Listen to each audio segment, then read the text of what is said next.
Vamos a cambiar de tema. Tras el rechazo del proyecto de retiro acotado de fondos previsionales de retiro universal, el gobierno anunció que va a enfocar sus esfuerzos en la reforma al sistema de pensiones, la que se presentaría al Congreso durante el tercer trimestre de este año.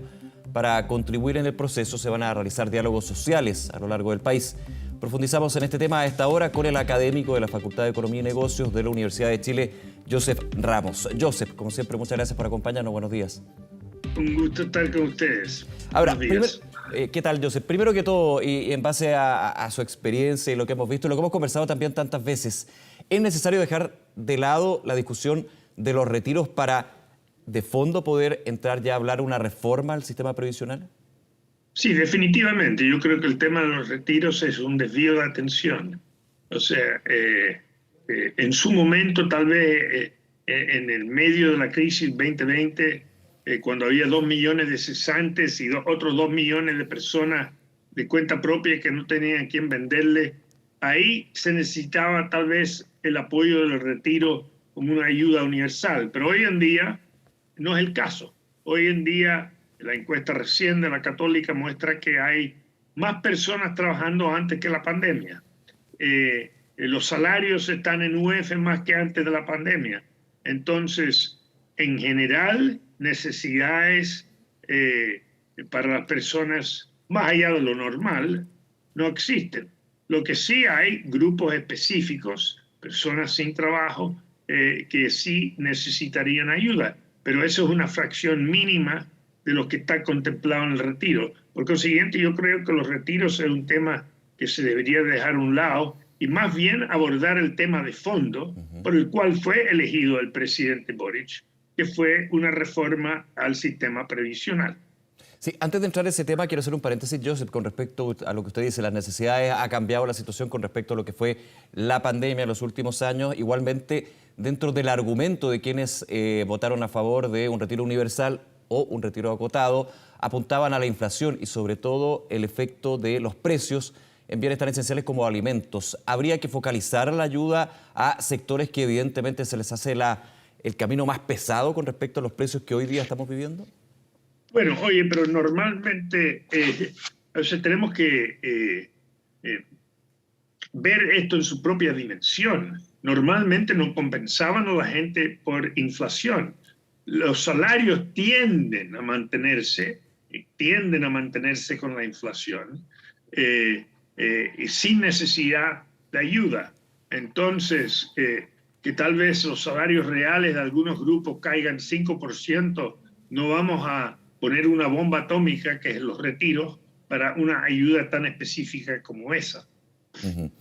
A ver, entremos al debate, Joseph, con respecto a la reforma previsional. A su juicio, ¿cuáles son las claves, los pilares que debe tener? Y también siguiendo lo que fue durante la campaña la postura del candidato Gabriel Boric y de su comando justamente sobre evolucionar y pasar de un sistema previsional de capitalización individual a uno de seguridad social que incorpore solidaridad efectiva.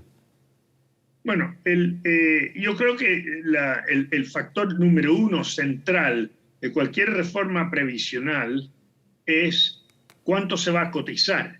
O sea, en cualquier sistema de seguridad, si uno tiene una cotización muy baja, obviamente la pensión va a ser muy baja. O sea, el sistema antiguo en Chile, la cotización era sobre 20% del salario. En cambio, actualmente es 10%. Si la cotización, en lugar de decir 10, hubiese sido 20%, o sea, 20 puntos de cotización, hoy día las pensiones serían el doble de lo que son y en general este no sería tema. Entonces el tema principal es la cotización y la pregunta es ¿a qué tasa de reemplazo nos va a llevar? ¿Qué es la tasa de reemplazo que queremos?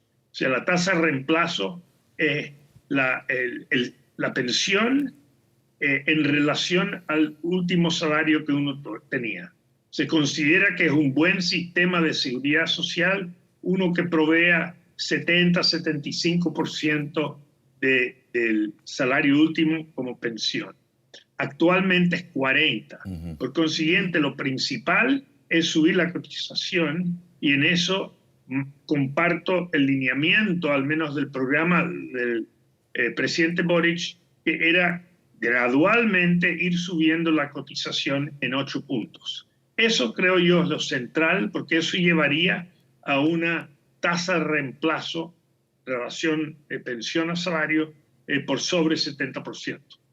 Ahora, sobre el aumento de cotización, se habla de gradualidad, esto no puede ser de la noche a la mañana. ¿Cuánto puede ser o cuánto tiempo habría que incorporar a su juicio, Joseph, para llegar a este 8%? No, yo diría al menos 10 años. Ya. O sea, Sí. no podemos estar aumentando el costo laboral en más de 1% al año, creo yo. Esto es gradual. A todo esto, la necesidad se hace más urgente, debo decir, debido a los 3 retiros que ya han habido. Sí. Si las pensiones ya eran bajas, con los retiros serían aún más bajas. Por consiguiente, con mayor razón, la necesidad de subir la cotización. Repito, eso para mí es el punto más importante de todo. Hay varios más que se deben tomar en cuenta, pero ese es el central. Claro, es clave aumentar el ahorro. Y también si uno se hace la comparación con los países OECD, la OCDE, estamos bastante lejos de llegar a niveles donde, por supuesto, los sistemas tienen distintas formas de poder llegar a ese aumento de cotización o a esa cotización final con la gradualidad que tiene que incorporarse también. Así es. Ahora, el segundo tema es cuánto va a ir a cuenta individual y cuánto va a ir a cuenta colectiva. Creo que debido a la pensión garantizada universal, cosa que se aprobó en el último mes o 2 meses del gobierno anterior,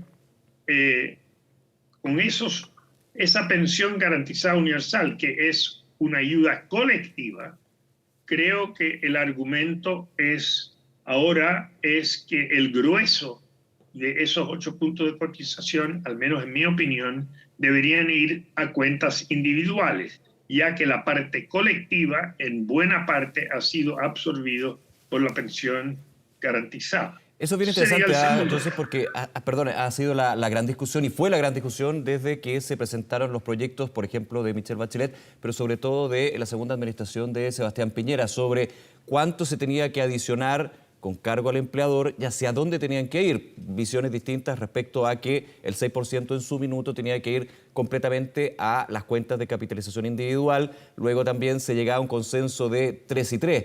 Usted dice que al llegar al 8% de cotización adicional, esto tendría que ir a la cuenta del trabajador o trabajadora porque ya la pensión garantizada universal logra compensar lo que estamos conversando.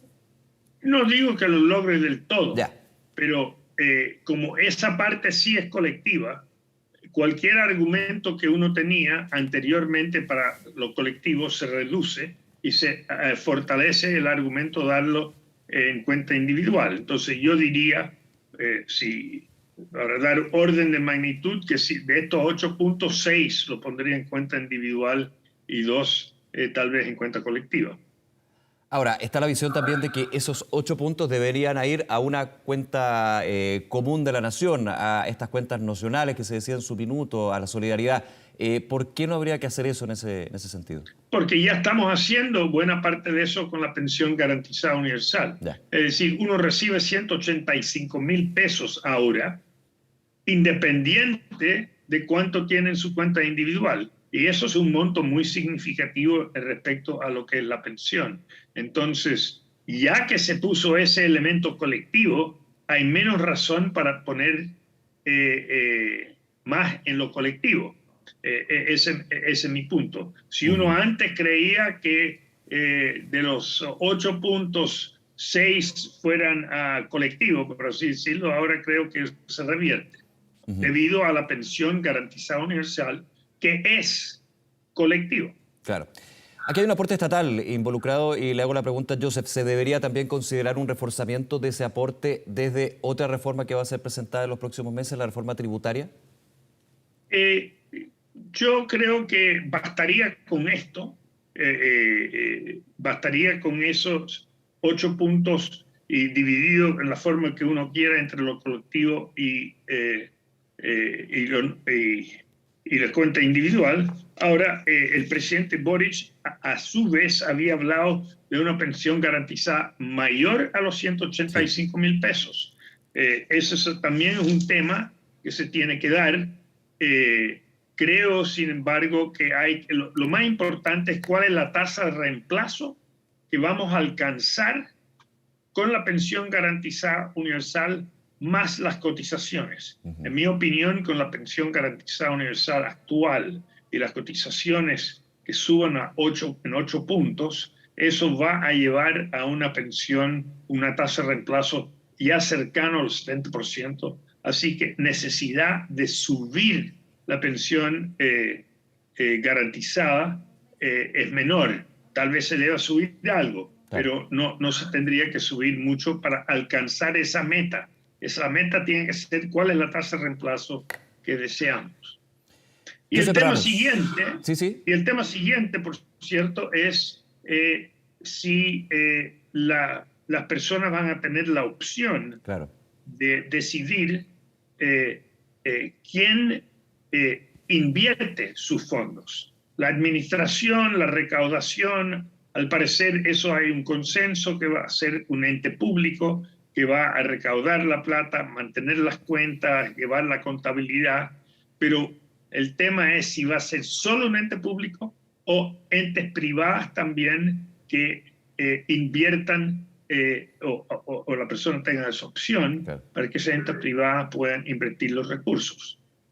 Otro punto clave que está siendo discutido y que vamos a revisar ahí cuando se presente y se vaya elaborando esta reforma. Josep Ramos, como siempre, muchísimas gracias por acompañarnos. Que tenga un buen día.